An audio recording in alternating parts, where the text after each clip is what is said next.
Let's start our new topic, continuity and differentiability. It is the very first topic, comes under the category of calculus. ठीक है, 44 marks की है ये. तो इससे रिलेटेड बहुत सारे चैप्टर हैं, कंटिन्यूटी एंड डिफरेंशियबिलिटी, देन उसका एप्लीकेशन, ठीक है ना, फिर इंटीग्रेशन, उसका एप्लीकेशन, फिर डिफरेंशियल इक्वेशंस. तो टोटल कंप्राइजेस ऑफ 44 मार्क्स. तो it's a very important part, क्योंकि सब कुछ इंटरकनेक्टेड है. अगर आपको कंटिन्यूटी नहीं पता तो डिफरेंशियबिलिटी नहीं पता, डिफरेंशियबिलिटी नहीं पता तो आपको इंटीग्रेशन नहीं पता चल सकता, और इंटीग्रेशन नहीं पता तो आप उसका एप्लीकेशन कैसे पढ़ोगे. ठीक है, तो ध्यान से देखेंगे. इसका छोटा सा जो लिंक था वो 11th क्लास में भी था, लिमिट्स एंड डेरिवेटिव्स में. तो वहां पे हमने लिमिट इंट्रोड्यूस करा था. तो देखते हैं, फर्स्ट ऑफ ऑल स्टार्ट करते हैं कंटिन्यूटी से. What is continuity? पहले डिफरेंशियबिलिटी समझने से पहले हमें कंटिन्यूटी समझना जरूरी है. तो पहले देखेंगे क्या है कंटिन्यूटी.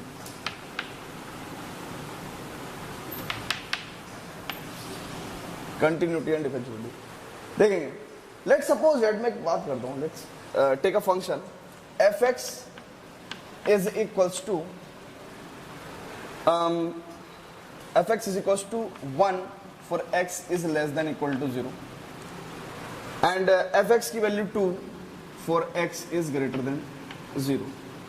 ठीक है, कहते हैं कि एक फंक्शन है, फंक्शन x से, जब x 0 या 0 से छोटा है तो फंक्शन की वैल्यू 1 है. ठीक है, it's a constant function type. ठीक है, फिर एफ एक्स की वैल्यू 2 रहेगी जब x ग्रेटर देन 0 रहेगा. अरे बात समझ में? तो इस फंक्शन को ड्रॉ करते हैं, हम देखते हैं इस फंक्शन को ड्रॉ करते हैं. Let this is our Cartesian plane x y x dash y dash. ठीक है, इज 0. तो 0 या 0 से ज्यादा पे x की वैल्यू, जब x की वैल्यू 0 या 0 से ज्यादा रहे तो एफ एक्स की वैल्यू कितनी रहेगी? 1. Sorry, less.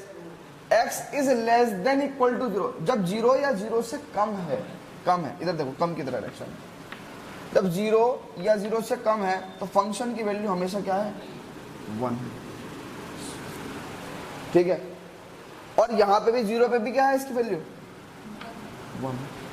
लेकिन जब x 0 से बड़ा है, यानी कि जब 0 से बड़ा है, यानी कि positive direction of x axis, तो उस टाइम पे क्या है? एफ एक्स की वैल्यू कितनी है?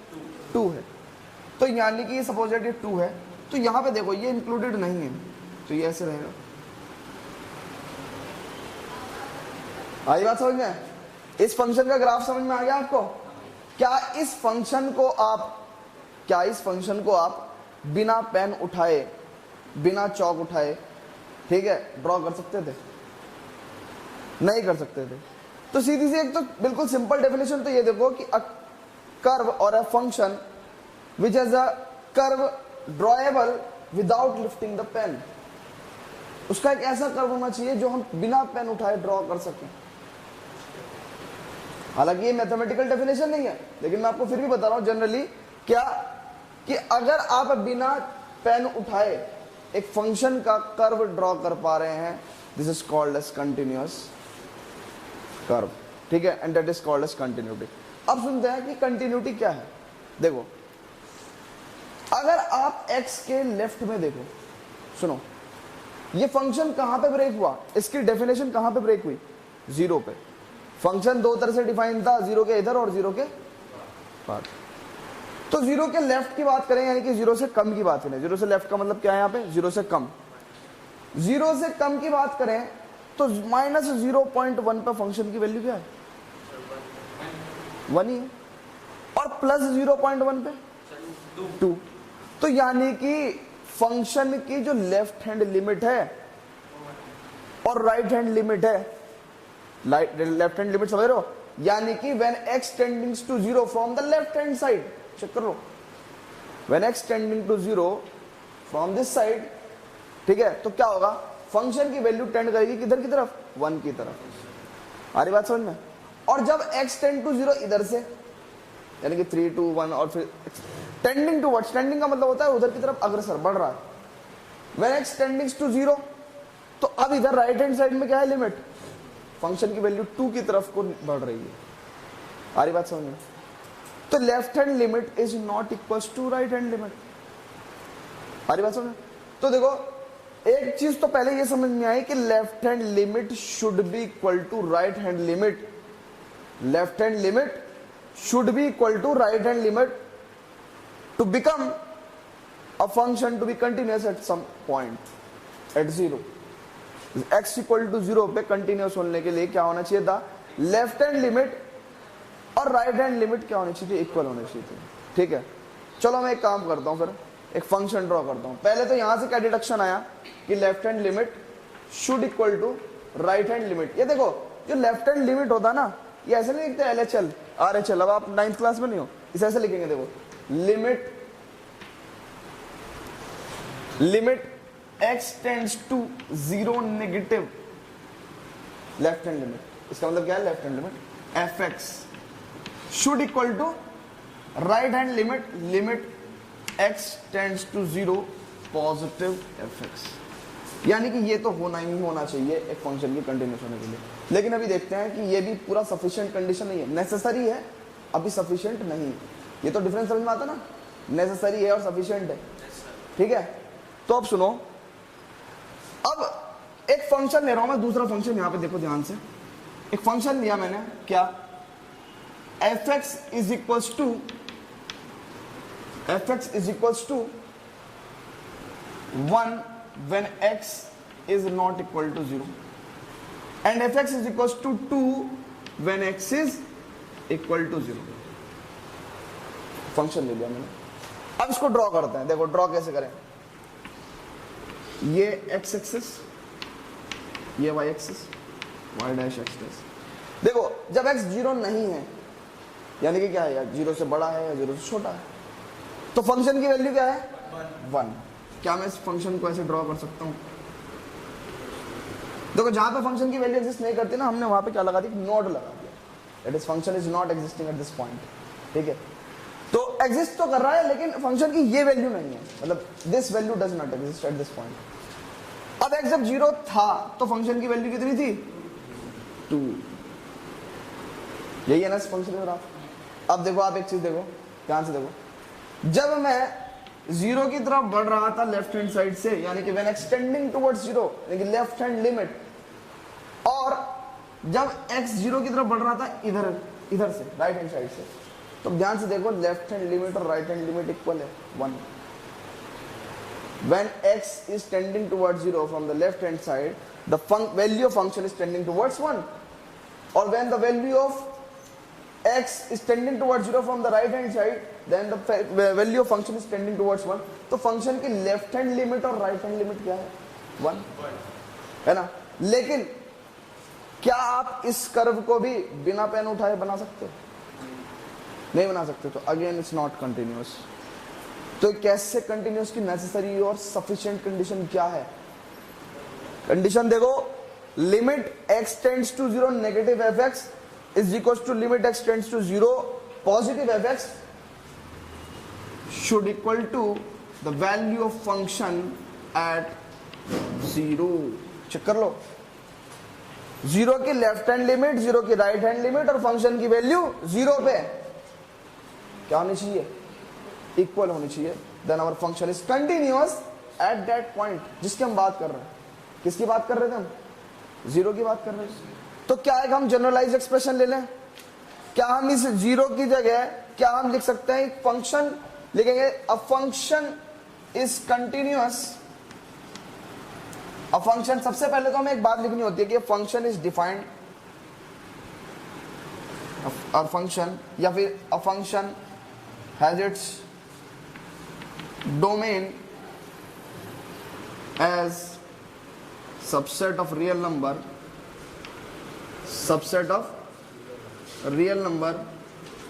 and let there be some point C in its domain. Let there be a point C in its domain, a point C in its domain, then function is continuous at C if क्या, if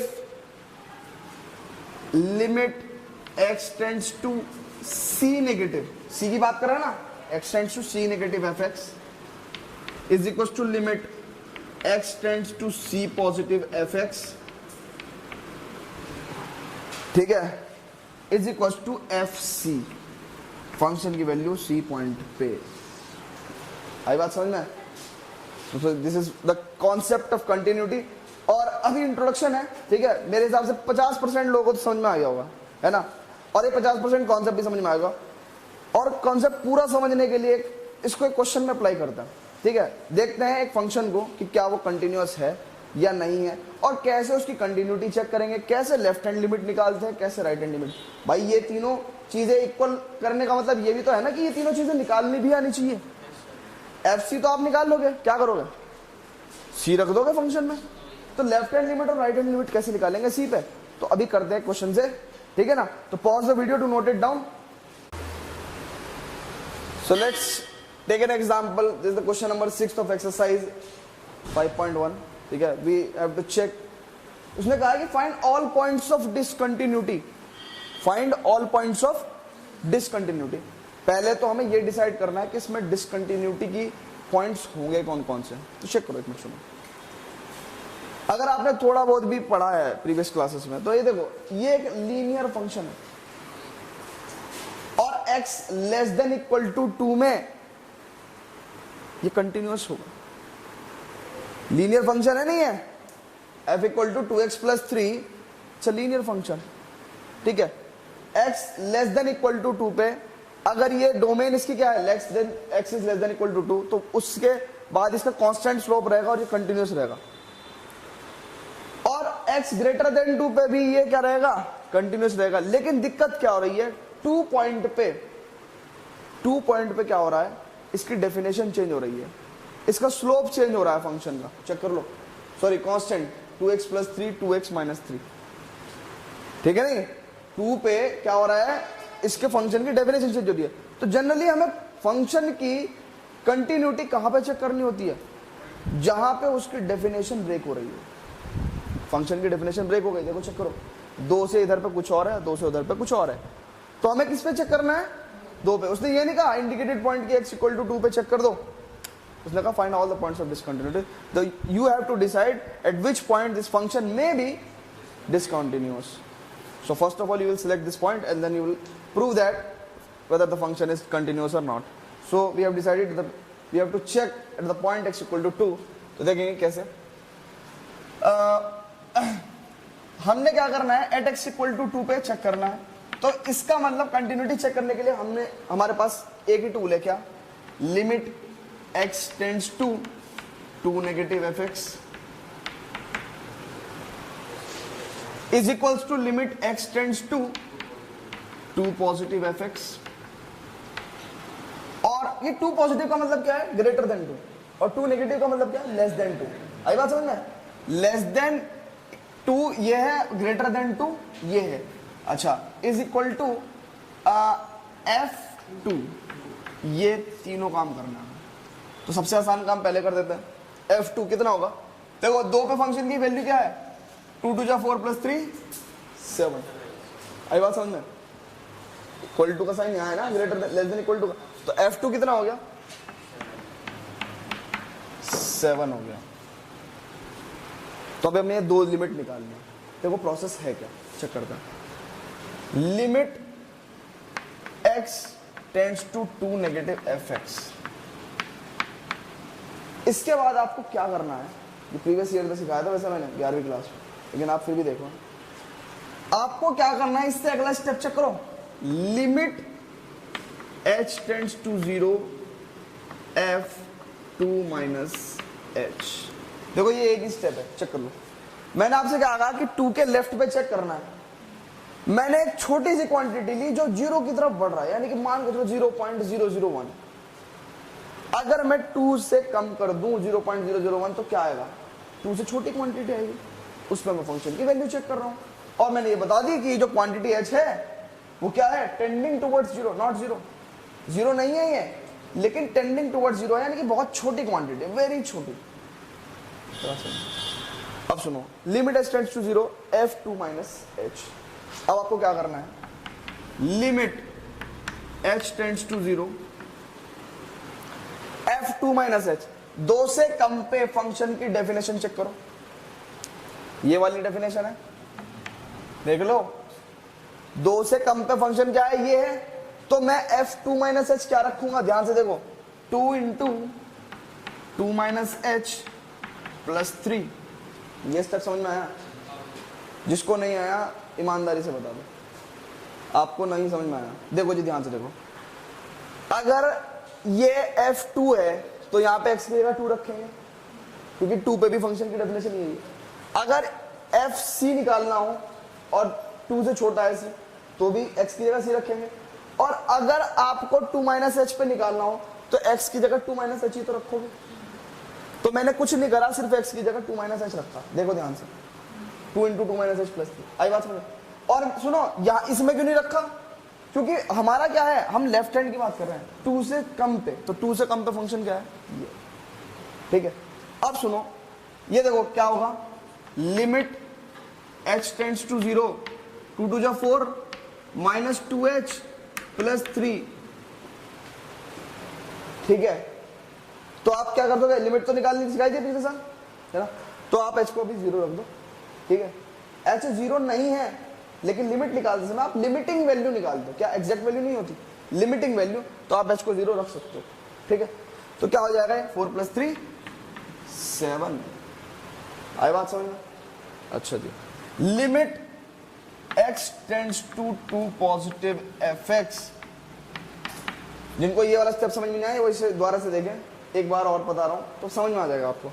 क्या करेंगे, limit h tends to 0 f 2 plus h, क्योंकि 2 से बड़ा चाहिए ना मुझे, तो मैंने 2 प्लस h लिया, तो क्या होगा, देखो ध्यान से, limit h tends to 0 2 plus h, यानी कि यहां पे क्या रखेंगे, 2 से ज्यादा के लिए फंक्शन की डेफिनेशन ये है ना, तो x की जगह 2 प्लस h माइनस 3, अगेन ये कितना हो जाएगा, लिमिट h टेंड्स टू 0, 2 टू जा 4 प्लस 2h माइनस 3, 2 टू जा 4 प्लस 2h माइनस 3, जब आपने x की वैल्यू 0 रखी, सॉरी h की वैल्यू, तो ये 4 माइनस 3 कितना हो गया, 1।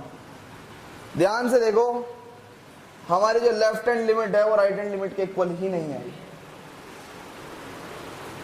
Left hand limit right hand limit के इक्वल ही नहीं आई, तो क्या होगा, function is discontinuous at which point, at x equal to 2, तो क्या लिखेंगे हम, limit x tends to, limit x tends to 2 positive या 2 negative fx is not equal to limit x tends to 2 positive fx। जब यही equal नहीं है तो आगे उसकी तो बात ही क्या करें, आई बात समझ में? ऐसे ही आपको लगभग सारे क्वेश्चन में यही सेम लॉजिक लगना है, left hand limit is equal to right hand limit, function continuous check करना है, ठीक है। तो अच्छा जी, ये चीज हो गई, limit x tends to 2 negative fx is not equal to limit x tends to 2 positive fx। इसके बाद आप क्या कहेंगे, function is discontinuous at x equal to 2, ठीक है, आया समझे? चलो जी, तो pause the video to note it down. तो और next topic is algebra of continuous function, ठीक है, देखेंगे कैसे जो कंटिन्यूअस फंक्शंस हैं, ठीक है, इफ f लिखेंगे, if f and g are two real functions. ये रियल फंक्शंस कौन से होता है भाई, रियल फंक्शंस, इनकी डोमेन और रेंज क्या हो, रियल हो, और रियल वैल्यूड फंक्शन में रेंज क्या होनी चाहिए, रेंज क्या होनी चाहिए, रियल ही होनी चाहिए, ठीक है। तो if f and g are two real functions continuous at point c, continuous at c, then 4 properties हैं, देखो ध्यान से, f plus g is continuous at c, f plus g is continuous at c, f minus g is continuous at c, f into g is continuous at c, and f divided by G is continuous at C. ठीक है, ध्यान रहे मैंने जो बात कही है वो ये कही है कि एफ और जी दोनों ही कंटिन्यूअस होने चाहिए। क्या होने चाहिए? दोनों ही कंटिन्यूअस होने चाहिए। अब एफ और जी दो रियल फंक्शंस हैं कंटिन्यूअस एट सी। देखेंगे इसको यूज कैसे करेंगे। ठीक है, देखते हैं। अगर देखते हैं, अगर मैं कहूं कि f x is equal to sine x और g x is equal to क्या है?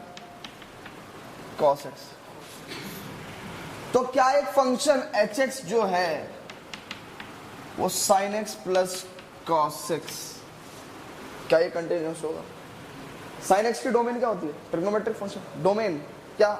All real numbers. Cos x all real numbers. अच्छा, क्या डोमेन होने का मतलब ये है कि कंटिन्यूअस होगा? हाँ, लेकिन आपको पता है कि साइन एक्स का कर्व आप कंटिन्यूअसली बना सकते हैं, है ना? कॉस एक्स का भी कंटिन्यूअसली। तो sine x plus cos x और दोनों क्या है? क्या है? हाँ? दोनों कंटिन्यूअस है, तो उनका समेशन भी क्या होगा? कंटिन्यूअस। इनका सब्ट्रैक्शन वो भी कंटिन्यूअस। ठीक है। अच्छा, अगर मैं बात करूं F x sine x into cos x, ये भी कंटिन्यूअस है जी, कोई दिक्कत तो है? अगर एफ एक्स अपॉन जी एक्स की बात करूं, यानी कि sine x upon cos x, ten x continuous है, लेकिन एक पॉइंट पे नहीं है। किस पे? जिस पे cos x क्या हो जाए? जीरो हो जाए। मैंने आपको क्या कहा था कि एफ एक्स और जी एक्स, ठीक है, both should be real function continuous at C. Continuous तो है, लेकिन ये टेन एक्स जो है वो कंटिन्यूअस तो है, लेकिन एट दैट पॉइंट जिस पे डिफाइन ही नहीं है। भाई सोचो ना, ये मान के चलो एच एक्स होता, ये कंटिन्यूअस तो है, लेकिन जब एक्स ये cos x जहां पे 90 होगा वहां पे डिफाइन ही नहीं होगा, तो क्या कहेंगे? tan x is continuous except कहां पे? At x equal to cos x। कहां जीरो होता है भाई? कहां जीरो होता है cos x? 90 पे। कहां होता है? पता नहीं। Odd multiples of pi by 2 बताया था ना ट्रिग्नोमेट्री में 11th क्लास में, क्या कि cos थीटा इक्वल टू 0 तो theta equal to 2n plus 1 pi by 2, और अगर sin थीटा इक्वल टू 0 तो theta equal to n pi. तो छोटी छोटी चीजें इस्तेमाल होती हैं, ऐसी बात नहीं। At x equal to 2n plus 1 pi by 2, इस पे छोड़ के फंक्शन हर पॉइंट पे क्या होगा? कंटिन्यूस होगा। अगर मैं cot x की बताऊं कंटिन्यूटी, तो cot x कहां पे डिसकंटिन्यूस होगा? जहां sin x 0 होगा, यानी कि x इक्वल टू, अरे n पाई, अभी तो बताया। तो cot x कहां पे डिसकंटिन्यूस होगा? At x equal to. तो ये प्रॉपर्टी इधर यूज होनी थी इस तरीके से, और भी जगह यूज हो सकती है। मान के चलो तो मैंने सारे ट्रिग्नोमेट्रिक फंक्शन ले लिए, आपको पॉलिनोमियल लेने, कुछ और लेने, ठीक है। तो cot x is discontinuous at x equal to n pi. Reason अपना आप लिख लो, ठीक है। आया समझ में? आ गया। अब हम पढ़ेंगे कॉम्पोजिट फंक्शन का कंटिन्यूटी। कॉम्पोजिट फंक्शन, ठीक है, तो उसे पढ़ेंगे। तो pause the video to note it down. तो कंटिन्यूटी ऑफ कॉम्पोजिट फंक्शन, सबसे पहले तो हमें बात ये करनी है कि कॉम्पोजिट फंक्शन है क्या, ठीक है। बात करते हैं, देखो, let F x is equal to sine X, F X equal to sine X, and G x is equal to X square. F X equal to sine X and G X equal to X square. तो what is F O G? That is fog. F O G, what is F O G X? It is F of ji X. Check कर लो, F O G x मतलब क्या है? ये F of ji x, यानी कि function fog x क्या होगा? F of ji x. F of ji x हो गया। यानी कि सुनो, जब ये एफ एक्स है तो साइन एक्स है, एफ टी होता तो साइन टी होता, एफ जी एक्स होगा तो क्या होगा, साइन जी एक्स होगा, नहीं होगा। और जी एक्स क्या है, एक्स स्क्वायर। तो क्या मैं इस फंक्शन को लिख दूं साइन एक्स स्क्वायर, चेक कर लो, F x is equal to sine X, F T equal to sine T, तो एफ जी एक्स कितना होगा, साइन जी एक्स, और साइन जी एक्स कितना है, एक्स स्क्वायर साइन एक्स। अरे बात समझ। तो ये होता है हमारा कॉम्पोजिट फंक्शन। ये हमने रिलेशंस एंड फंक्शंस को पढ़ा है, ठीक है नहीं, 12th का फर्स्ट चैप्टर है। तो अब देखेंगे कंटिन्यूटी ऑफ कंपोजिट फंक्शन में वो कह रहा है कि if F and G are real valued function, if F and G are real valued function, real valued function such that, क्या सच दैट व्हाट, देखो ध्यान से, G x is continuous at C, G x is continuous at C and F x is continuous at G X, continuous at, मतलब समझो क्या कि जी x जो है वो एक्स इक्वल टू सी पे कंटिन्यूअस होना चाहिए, और एफ एक्स जो है वो जब एक्स की वैल्यू सी हो तो जी एक्स जो है, जी एक्स या फिर हम कह सकते हैं जी सी, जी सी कहते हैं। If F and G are real valued function such that G x is continuous at x equal to C and F x is continuous at G C, then F of G यानी कि fog X is continuous at C. इसका काफी अच्छा use है। जैसा for example उसने हमें question दे दिया, क्या यही, इसने हमें क्वेश्चन दे दिया कि f x is equal to क्या है जी, साइन एक्स स्क्वायर, ये एच एक्स मान लीजिए, h x is equal to क्या है, साइन एक्स स्क्वायर। अरे बात समझो, अब समझो कि h x is equal to sine x square है, क्या मैं इसे दो फंक्शन का कॉम्पोजिशन मान सकता हूं, किसका किसका, एफ एक्स का और जी एक्स का। अब एक बात सुनो, ये पॉलिनोमियल फंक्शन है, देखो G X equal to X square, X की किसी भी वैल्यू पे जो मर्जी चाहे वो वैल्यू ले लो, क्या ये कंटिन्यूस रहेगा, डेफिनेटली। क्या है ये, पैराबोला नहीं है क्या है, एक्स की दो वैल्यू के लिए वाई पॉजिटिव, कहीं पे चौक उठाई थी, फंक्शन कंटिन्यूस है, तो जी एक्स कंटिन्यूस है हमेशा किसी भी पॉइंट पे, और एफ एक्स भी जो है ना, एक्स की किसी भी वैल्यू पे क्या होगा, कंटिन्यूस होगा।